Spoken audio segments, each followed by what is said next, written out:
production-linked incentive scheme. It appears that government is also trying to woo in more battery manufacturers by a way of a revitalized PLI. My colleague Karthik Malhotra joining us here in the studio. Karthik, there is a attempt made by the government here not just to set up shop in India, but to set up all kinds of shop in India, be it manufacturing, battery, semiconductor. There is an attempt, of course, being also made by the government to shore up its battery manufacturing facility through production-linked incentive. What sort of details do we have? Yet again, in fact, I think the first ACC, the Advanced Chemistry Cell-Related Battery PLI, was initiated in May 2021. 18,100 crore rupees allocated. Now, the point is, we don't have data yet on what has been the kind of offtake. Right. Now, the Union Minister for Renewable Energy, R.K. Singh, has gone on record to say that EV adoption in India is only going to go further if we have the cost of batteries going down. Now, cost of battery going down is directly related to batteries being manufactured in India. But it's been about 2 years and a quarter since the PLI scheme of 18,100 crores was rolled out, and we still haven't seen much EV battery production happening in India. Now, multiple reasons for that, Shweta. Number one, of course, is the fact that we continue to be dependent on lithium imports and lithium-based battery imports. Now, lithium, of course, is a critical mineral that goes into creation of EV cells and EV batteries.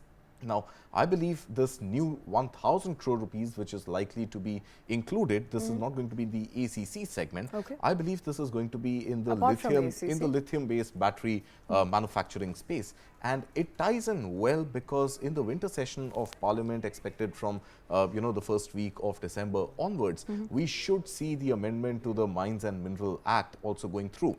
Now, if that goes through, you do encourage private participation to engage in digging up the lithium reserves found in, supposedly found in Jammu and Kashmir. I think once the actual excavation begins, that is when we will know what is the quality of the lithium, how much of it is really available. But estimates suggest that we have enough to not just cater to our own domestic demand, but even to export. Okay. So another 1,000 crore rupees of PLI being added to shore up the EV battery space in India. But I think overall PLI per se has been a story with a lot of question marks.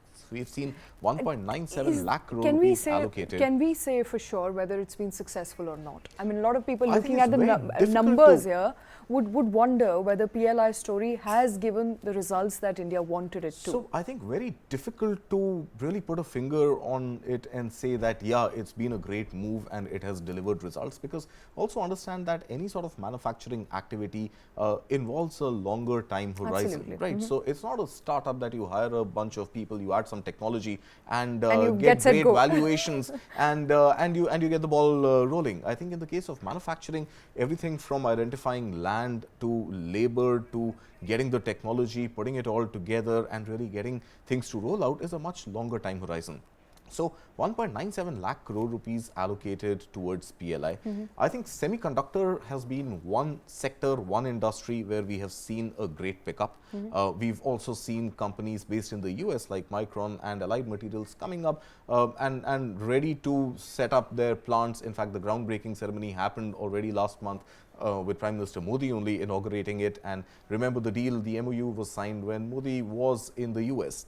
So some work we've definitely seen in the semiconductor space. In addition to that, I think smartphones has been a great PLI story. We've seen smartphones manufacturing, electrical components, electronic components manufacturing take off. But look at the flip-flop that the government has done when it came to IT hardware. So the PCs and the laptops and the tablets and their manufacturing, their import licenses, we spent enough time debating those. But again, you give some, you take back some, you roll out something, you reverse it. So I think the government has not yet been able to ascertain for itself whether it has got the right scheme and the right incentive mapped out when it comes to pushing manufacturing in India. And remember, the time is as opportune as it's ever going to be. With this mistrust, distrust on China, with global supply chains hampered, with overall the China plus one narrative building up, and now another war. That war's impact, of course, is going to happen more on crude oil-based, inflation-based, discretionary spending cut impacting the IT sector.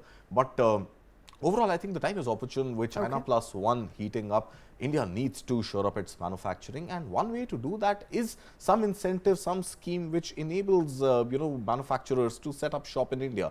But how much of that should be by way of arm twisting? How much of that should be by way of extensive paperwork and approvals and licenses is something that the government will have to recalibrate. And some report card of the PLI scheme needs to come out, because there are many sectors which are still demanding PLI. Toys being one. Textiles being another. Textile PLI was rolled out, but have we seen any action? Not yet. So I think a lot more action needs to be seen, and a report card of the PLI offtake needs to come out divided sector wise, so that the government is able to understand, okay, these are the sectors we need to focus on, and let's not spread ourselves too thin and assume that all sorts of goods are going to get manufactured in India. I think that is going to be a far cry, and the government should realize that and recalibrate if required. Absolutely. But for now, a new PLI for batteries.